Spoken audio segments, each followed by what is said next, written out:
তারেক রহমান দেশে ঢুকতে গ্রেপ্তার হয়, এই নিয়ে সারা দেশ ধ্বংস। দর্শক এখানে দেখতে পাচ্ছেন তারেক রহমান বিমানবন্দরে পৌঁছেছেন এবং পৌঁছেই কিন্তু এই গ্রেপ্তার হন। এদিকে তারেক রহমান দেশে ফেরার আগেই রণক্ষেত্র উত্তল, আওয়ামী লীগের বাধা।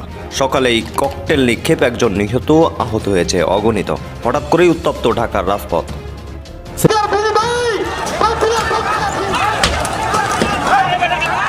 ভর দুপুরে রণক্ষেত্রে পরিণত হয়। দর্শক ইতোমধ্যেই সিলেটে অবতরণ করেছে তারেক রহমানকে বহনকারী বিমানটি। সেখানকার খবর জানার চেষ্টা করব সহকর্মী মাহবুবুর রহমান রিপনের কাছ থেকে। রিপন, জানাবেন সেখানকার অবস্থা, নেতাকর্মীদের ঢলকে দেখতে পাচ্ছেন কিনা, এবং আমরা যতটুকু জানলাম এই খুবই মর্মান্তিক এবং ভয়াবহ একটা খবর। আগামী 2 থেকে 3 দিন যাব সারা বাংলাদেশে নানান ধরনের ঘটনা ঘটতে পারে। বিশেষ করে জনাব তারেক রহমান যখন আগামীকালকে বাংলাদেশে পা দিতে যাচ্ছেন, ঠিক এর আগ মুহূর্তে। আসসালামু আলাইকুম দর্শক শ্রোতা, আশা করছি সবাই ভালো আছেন। আলহামদুলিল্লাহ আমিও ভালো আছি। দর্শক শ্রোতা, আপনারা তো সবাই জানেন আজ রাতে কিন্তু এয়ারপোর্ট ফ্লাইট হয়েছে তারেক রহমানের। দর্শক শ্রোতা, তাহলে কি তিনি দেশে আসতে পারবে? তিনি দেশে আসলে আওয়ামী লীগের নেতাকর্মীরা তারা কি করবে, যেটা শুনে আপনি রীতিমতো অবাক হয়ে যাবেন। দর্শক, আজকের ভিডিও অত্যন্ত গুরুত্বপূর্ণ, তাই ভিডিওটি কেউ না টেনে শেষ পর্যন্ত দৌড় সহকারে দেখে যাবেন, তাহলে মূলত ভিডিওর আসল রহস্যগুলো বুঝতে পারবেন এবং জানতে পারবেন। তো চলেন আপনাদেরকে এক এক করে সবগুলো ভিডিও বিস্তারিত দেখাই। সিলেটে অবতরণ করেছে তারেক রহমানকে বহনকারী বিমানটি। সেখানকার খবর জানার চেষ্টা করব সহকর্মী মাহবুবুর রহমান রিপনের কাছ থেকে। রিপন, জানাবেন সেখানকার অবস্থা, নেতাকর্মীদের ঢলকে দেখতে পাচ্ছেন কিনা, এবং আমরা যতটুকু জানলাম এই মুহূর্তে তারেক রহমানের বহনকারী বিমানটি মাত্রই অবতরণ করলো। আপনার কাছে সবশেষ কি তথ্য রয়েছে? ইশরাত, একটু আগেই, ঠিক 1 মিনিট আগেই তারেক রহমানের যে বিমানটি রয়েছে VZ202, এটি এই সিলেট আন্তর্জাতিক বিমানবন্দরের রানওয়েতে নেমেছে ঠিক 1 মিনিট আগে, যেটি 9:56-57 মিনিটের দিকে। আমরা যেহেতু বিমানবন্দরের পুরো চারদিকেই সেনাবাহিনী, পুলিশ এবং র্যাব সব নিরাপত্তা বলয় গড়ে তোলার কারণে নেতাকর্মীরা কিন্তু সেরকম এই বিমানবন্দরের আশেপাশে ঘেঁষতেই পারেনি। সেটা আগেই ঘোষণা দেওয়া ছিল, সে কারণে নেতাকর্মীদের সেরকম উপস্থিতি এখানে নেই। তবে দূরের দিকে রাস্তায় কিছু নেতাকর্মী রয়েছেন, একটু আগেই নেমেছেন। আপনি জানেন যে 6330 দিন পর তারেক রহমান বাংলাদেশের মাটিতে তাকে বহনকারী বিমানটি একটু আগেই নেমেছে, এবং এই বিমানে প্রায় 197 জন যাত্রী রয়েছে, যারা এর মধ্যে বেশিরভাগ কিন্তু সিলেটে তারা নেমে যাবেন, এবং সিলেট থেকে প্রায় 70-71 জনের মতো যাত্রী এই বিমানে উঠবেন। এবং সেক্ষেত্রে এই যে ল্যান্ডিং যে টাইমটি রয়েছে, প্রায় টেকনিক্যালি যেটা বলা হয় প্রায় 1 ঘন্টা সময় পর্যন্ত এখানে থাকবে।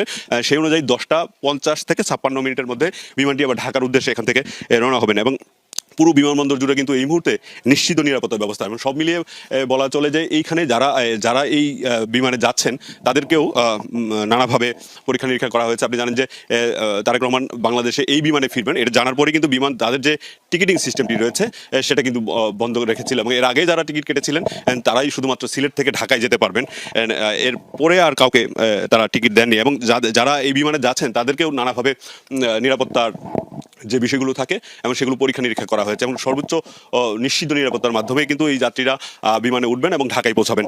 এবং এই সময়টুকুর মধ্যে তারেক রহমান বিমানেই অবস্থান করবেন। আমাদেরকে যেটা বিমানবন্দর কর্তৃপক্ষ এবং বিমানের কর্তৃপক্ষ যেটা জানিয়েছেন, যে এই সময়টি তিনি বিমান থেকে নামবেন না এবং বিমানে অবস্থান করবেন, এবং যাত্রী নামা এবং ঢাকার উদ্দেশ্যে যে সকল যাত্রী যাবেন তাদের উঠতে যে সময়টুকু লাগবে ঠিক সেই সময়টুকুই এই মূলত এখানে থাকবেন। নর্মালি অন্যান্য দিনের মতো এখানে প্রায় 1 ঘন্টার মতো বিমানটি থাকে, সে তুলনায় আজও ঠিক সেই সময়ই থাকবে। যদিও যেহেতু প্যাসেঞ্জার উঠার সময়টা যদি একটু আগে হয়ে যায়, মানে কম সংখ্যক প্যাসেঞ্জার যেহেতু যাচ্ছে এই বিমানে, সে কারণে হয়তো কিছু সময় 10 মিনিট আগে বিমানটি ঢাকার উদ্দেশ্যে ছেড়ে যেতে পারে। আপনি জানেন যে এই যে 5 আগস্টের যে ছাত্র জনতার বিপ্লবের পর বাংলাদেশের মানুষ যে ধরনের রাজনীতির স্বপ্ন দেখছে, তারেক রহমানের এই ফেরার পর সেই স্বপ্ন পূরণ হবে, সেই প্রত্যাশা রয়েছে, এবং সেই যে ধরনের রাজনীতি তারা দেখতে চায় সেই রাজনীতি বাংলাদেশে প্রতিষ্ঠিত হবে, এরকম প্রত্যাশা কিন্তু জনমানুষের রয়েছে। এখন শুধু দেখার পালা। আপনি জানেন যে ইতিমধ্যেই সিলেট থেকে যে সকল নেতাকর্মী ঢাকায় পৌঁছেছেন, গত 3 দিন ধরে ঢাকায় যাচ্ছেন, এবং সিলেটের বিএনপির নেতারা যেটা বলেছেন, তাদের প্রায় 50,000, সিলেট বিভাগের প্রায় 50,000 নেতাকর্মী ইতিমধ্যে ঢাকায় 300 ফিটে পৌঁছেছেন, যেখানে তারেক রহমানকে সংবর্ধনা দেওয়া হবে। সে কারণে বেশিরভাগ নেতাকর্মীরা এখন ঢাকায় রয়েছেন, এবং এই যে বিমানবন্দরে তারা এখানেও আসতে চেয়েছিলেন যারা ঢাকায় যেতে পারেননি, কিন্তু নিরাপত্তার আর অজুহাতে কিন্তু কাউকে এখানে ঘেঁষতে দেওয়া হয়নি। এবং সকাল থেকে আমরা দেখছিলাম সকাল 8টা পর্যন্ত গণমাধ্যম কর্মীদের বিমানবন্দরের যে প্রিমিসেস রয়েছে, সামনের যে অংশ রয়েছে, সেখানে দাঁড়াতে দেওয়া হচ্ছিল, এবং তারপরেই 9টার পরে কিন্তু সব গণমাধ্যম কর্মীদেরও সেখান থেকে বের করে দেওয়া হয়েছে। এমনকি বিমানবন্দরের যে মূল ফটকটি রয়েছে সেখানেও কাউকে দাঁড়াতে দেওয়া হয়নি, এবং গণমাধ্যমকে বলা হয়েছে সেখান থেকে চলে যেতে, এবং কাউকে ক্যামেরা অন করতে দেওয়া হয়নি। আমরা এই মুহূর্তে বিমানবন্দরের ঠিক পিছনে যে জায়গাটিতে নিরাপত্তা যে বেষ্টনী সেটা তেমনটা নেই। একটি বাড়ির ছাদে উঠে আমরা সেই বিমানের অবতরণের যে দৃশ্যটি সেটি আমরা দেখলাম, এবং সব মিলিয়ে বলা চলে যে এই মুহূর্তে বিমানবন্দরের চারদিকে কঠোর নিরাপত্তা ব্যবস্থা ইরশাদ, এবং বিমানের যাত্রীরা নামবেন। এখানে প্রায় 170 জনের মতো যাত্রী কিন্তু এখান থেকে এখানে সিলেটে নেমে যেতে পারেন, এবং তার মধ্যে যারা এসছেন যারা বেশিরভাগই সিলেটের মানুষ, যারা লন্ডনের হিথ্রো থেকে সরাসরি সিলেট এই বিমানবন্দরে নামছেন, এবং এদেরকে নানাভাবে কিন্তু পরীক্ষা নিরীক্ষা করা হয়েছে। কারণ যেহেতু ভিভিআইপি তারেক রহমান এই বিমানে আসছেন, এবং তার নিরাপত্তার জন্যই মূলত যাত্রীদেরও নানাভাবে পরীক্ষা নিরীক্ষা করা হয়েছে। ইতিমধ্যে কয়েকজন যাত্রীর সাথে গতকালই আমাদের কথা হয়েছিল যে তাদেরকে নানাভাবে বাংলাদেশ হাইকমিশন থেকেও নানাভাবে যোগাযোগ করা হয়েছে। সেই বিষয়গুলো তারা যেটা বলছিলেন, এবং নিশ্চিত নিরাপত্তার মধ্য দিয়েই তারেক রহমান বাংলাদেশের মাটিতে তারেক রহমানের বহনকারী যে বিমান সেটি ইতিমধ্যেই অবতরণ করেছে। এই মুহূর্তে আসলে এখান থেকে দেখার উপায় নেই বিমানটি, কারণ আমরা বেশ কিছু দূরে রয়েছি। রানওয়ের একদম যে মাথা দিয়ে বিমানটি নামছে ঠিক সেই মাথায় আমরা রয়েছি। ইরশাদ, আরেকটা বিষয় বলে রাখি যে এই প্রত্যাশা বিশেষ করে 2008 সালের 11 সেপ্টেম্বর চিকিৎসার জন্য তারেক রহমান লন্ডনে গিয়েছিলেন, এবং তারপর থেকে যেটা আগেই বলছিলাম যে প্রায় 17 বছর, আর কিন্তু 17 বছর পর তিনি বাংলাদেশে ফিরলেন। মানুষের প্রত্যাশা রয়েছে, বিশেষ করে নেতাকর্মীদের ব্যাপক প্রত্যাশা রয়েছে, এবং ব্যাপকভাবে তারা আজকের এই দিনটি উদযাপন করতে চান। নিপু যেমনটা জানাচ্ছিলেন, তারেক রহমানের সর্বশেষ যে পোস্টটি, সেই পোস্টটি সূত্র ধরেই বলতে চাই, দীর্ঘ 6314 দিন পরে তিনি দেশের মাটিতে পা রাখলেন। অভূতপূর্ব এই স্বাগতম অপেক্ষা করছে সারা দেশ। ধন্যবাদ আপনাকে। আসসালামু আলাইকুম। খুবই মর্মান্তিক এবং ভয়াবহ একটা খবর। আগামী 2 থেকে 3 দিন যাবত সারা বাংলাদেশে নানান ধরনের ঘটনা ঘটতে পারে। বিশেষ করে জনাব তারেক রহমান যখন আগামীকালকে বাংলাদেশে পা দিতে যাচ্ছেন, ঠিক এর আগ মুহূর্তে এমন ঘটনাগুলো নানান ধরনের বিশেষ ধরনের কিন্তু আসলে বার্তা দিচ্ছে। দর্শক, মাত্র কিছুক্ষণ আগে রাজধানীর মগবাজার মোড় এলাকায় বাংলাদেশ মুক্তিযোদ্ধা সংসদের যে কেন্দ্রীয় কমান্ডিং ভবন আছে, সেই ভবনের সামনেই শক্তিশালী একটা ককটেল বিস্ফোরণের ঘটনা ঘটেছে। আর এই ঘটনায় একজন নিহত হয়েছেন, আর নিহত যুবক একজন সাধারণ পথচারী, যার নাম হচ্ছে সিয়াম, বয়স মাত্র 21 বছর। তিনি মগবাজারের জাহিদ কার ডেকোরেশন নামক একটা প্রতিষ্ঠানের কর্মী হিসাবে নিযুক্ত ছিলেন। রাত 7:10 দিকে মগবাজার ফ্লাইওভারের উপর থেকে নিচের সড়কে একজন দুর্বৃত্তকারী এই হাত বোমা বা হাত থেকে ককটেলটি নিক্ষেপ করে, আর এতে এই বিস্ফোরণের ঘটনাটি ঘটেছে। পুলিশ বলছে যে ফ্লাইওভার থেকে একটি শক্তিশালী ককটেল নিচে কে বা কারা নিক্ষেপ করেছে।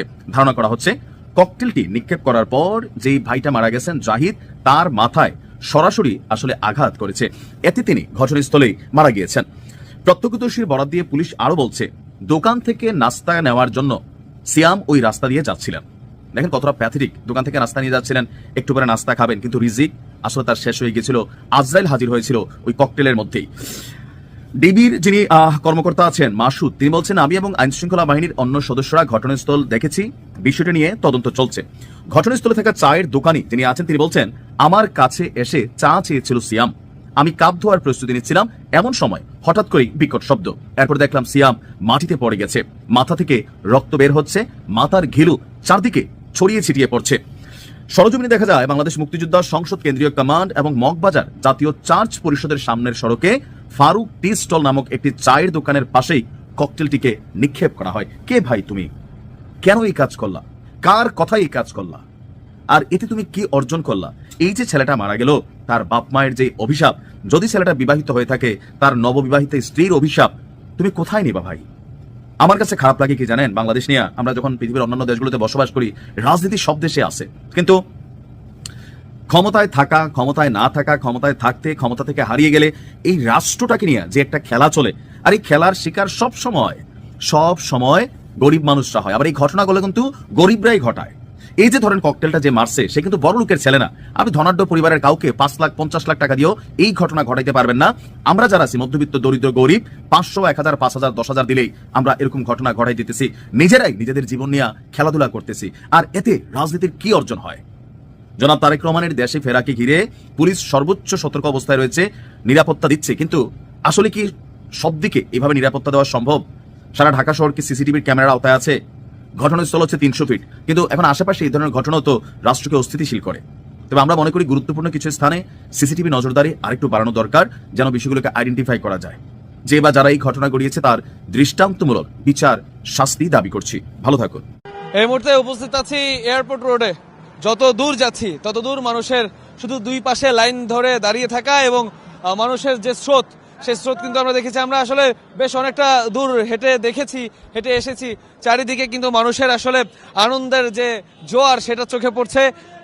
তারেক রহমানের স্বদেশ প্রত্যাবর্তনের জন্য মানুষের যে আনন্দ উচ্ছ্বাস সেটা কিন্তু চোখে পড়ার মতো এবং অধীর আগ্রহে সবাই অপেক্ষা করছেন আসলে এই রাস্তাটা দিয়েই আসলে তিনি বেরোবেন এয়ারপোর্ট থেকে এবং তারপরে কিন্তু আসলে 300 ফিটের দিকে রওনা করবেন। এর জন্য আসলে তাকে এক নজর দেখার জন্য মানুষের এই প্রিয় দর্শক শ্রোতা, আপনারা ভিডিও দেখতে ভিডিও শেষ পর্যন্ত চলে আসেন। অবশ্যই আপনাদের মতামত কমেন্ট বক্সে জানাতে ভুলবেন না। আর এরকম নতুন নতুন আপডেট ভিডিও পেতে অবশ্যই আমাদের চ্যানেল এখন সাবস্ক্রাইব করে দিন। তো আপনাদের সাথে আবার দেখা হচ্ছে পরবর্তী এক ভিডিওতে।